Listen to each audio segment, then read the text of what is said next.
እግዚአብሔር የሁሉንም በር በስልጣኑ ይቆጣጠራል። ሰው ቢቃወም፣ ጠላት ቢቆም፣ ሁኔታ ቢገለበጥ የአምላክ ፈቃድ ተሻጋሪ ነው። እግዚአብሔር ከእናንተ ጋር ከሆነ አንድ ቀን ማሸነፋችሁ አይቀርም። በእምነትና በትዕግስት ወደፊት መገስገሳችሁን አትርሱ። ቀናችሁ የተባረከ ይሁን። እጅግ በጣም እየተገፋችሁና እየተበደላችሁ ነው በምትኖሩበት አካባቢ ጥቂት ታገሱ። ትዕግስት ስኬትን የሚከፍት ቁልፍ ነው። እግዚአብሔር ከእንቅፋት በኋላ እጅግ ትልቅ ክብር ያቀርባል። የዛሬው መከራ የነገ መድረክ ነው። The suffering of today is the platform for tomorrow's victory።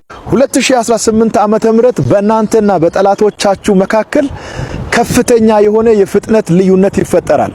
ዛሬ ቸርች ውስጥ ሳገለግል የመጣልኝን መልእክት ላካፍላችሁ። ለእናንተም ምን አልኳችሁ መሰለ? ሟርታኞች በ20 እኔ በ120 አልኩት። ይሄ መልእክት ለእናንተም ለቤተሰቦቻችሁም ይሁን። የፍጥነቱን ልዩነት ላሳያችሁ ብዬ ነው ይሄንን ምሳሌ ተጠቀምኩት። የሚቀኑ ምቀኞች፣ ተንኮለኞች እነሱ በ20 እናንተ በ120 መልእክትን ከሰማችሁ በኋላ ጠላቶቼ በ20 እኔ በ120 ብላችሁ ጻፉ። በዚህ ልክ የፍጥነት ልዩነት ይፈጠራል። 2018 ዓመት እኔ የዓለም ብርሃን ነኝ፣ የሚከተለኝ የሕይወት ብርሃን ይሆንለታል እንጂ በጨለማ አይመላለስም ብሎ የናዝሬቱ ኢየሱስ በዮሐንስ ወንጌል ምዕራፍ 8 ቁጥር 12 ላይ አውጇል። ኢየሱስ ክርስቶስ የዓለም ብርሃን ነው።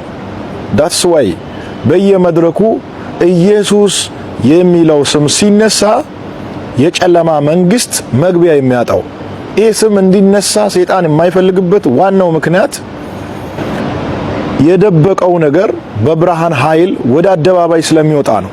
ምስጢሩ ስለሚገለጥ የሰዎች አይን ስለሚበራና በሱ ግዛት ውስጥ ያሉ ሰዎች ወደ እግዚአብሔር መንግስት ስለሚሸጋገሩ ኢየሱስ እንዲነሳ ሰይጣን አይፈልግም። አንዳንድ ሰዎች ያልገባችሁ ነገር አለ ብዬ አስባለሁኝ።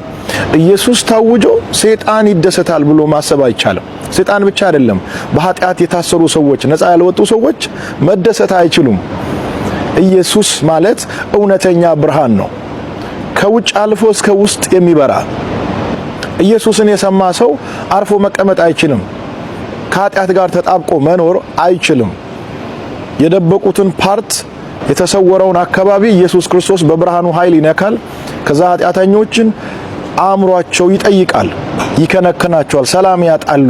እና ምን ይፈልጋሉ እነሱ? በኃጢአት ውስጥ በጨለማ ውስጥ በሰላም መኖር ይፈልጋሉ። ተደባብቆ እዛ ውስጥ መኖር ይፈልጋሉ። ኢየሱስ ሲመጣ ደግሞ ሁሉ ነገር ሜዳ ላይ ይጋለጣል፣ አደባባይ ይወጣል ማለት ነው። ኢየሱስን መጥራታችሁን አትርሱ። እንጠራለን ይሄንን ስም፣ የዓለም መድኃኒት ነው ስሙ። ከፀሐይ መውጫ እስከ መግቢያ የተባረከ ይሁን። ኢየሱስ የዓለም ብርሃን ነው ብላችሁ አውጁ። ለሁሉም ሰው ይሄንን መልእክት አድርሱ። ትልቅ ስኬት የትልቅ እምነት ውጤት እንጂ የትልቅ ትግል ውጤት አይደለም። ትልቅ ካፒታል ይዘ ከምትነሳ ትልቅ እምነት ይዘ ተነስ። ትልቅ እምነት ይዞ የተነሱ ሰዎች የመነጋገሪያ አጀንዳ ይሆናሉ። እየተራመዳችሁ ደግሞ ከፊት ለፊት ዝግ ነው ክፍት ነው እንደዚህ እያላችሁ አትመልከቱ። የመንገዳችሁን አደራ ለእግዚአብሔር ሰጣችሁ ተጓዙ። በሩ አውቆ ይከፈታል። ከፍታ ላይ ለማውጣት ከፍ ያለ ነገር ማስተላለፍ አለብህ። ታላቅ ነገር ለማድረግ ታላቅ አስተሳሰብ ያስፈልጋል። የምትደርሰውን ስፍራና ከፍታ የሚወስነው አስተሳሰብህ ነው። እግዚአብሔር በእያንዳንዳችሁ ውስጥ ያስቀመጠው ድንቅ ብቃት አለ። ይህ ብቃት የሚገለጠው ስትጀምሩ ነው። እንዳትጀምሩ የከለከለውን ፍርሃትና ስጋት፣ በግራና በቀኝ የሚወረወረውን አጋንንታዊ ድምፅ፣ ከአንዳንድ ሰዎች የሚላከውን የስንፍና ምክር ሰምታችሁ አትቁሙ። አሁን ለመጀመር የሚያስፈልገውን አንድ ነገር ልንገርና ይህንን መልእክት ከሰማህ በኋላ ጀምር። የሚያስፈልገው ሰው አይደለም፣ ገንዘብ አይደለም፣ ተጨማሪ ሌላ ነገር አይደለም፣ ውሳኔ ብቻ ነው። ይህንን መልእክት ሰምተህ ስትጨርስ ፈርተህ የተውከው ነገር ጀምር። ሳክሴስፉል ትሆናል።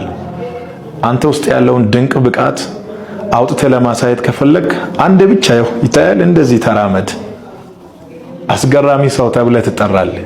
እግዚአብሔር ካንተ ጋር ነው። ማትችለው ነገር የለም። በጌታ ሁሉ ይቻላል። ቀናችሁ የተባረከ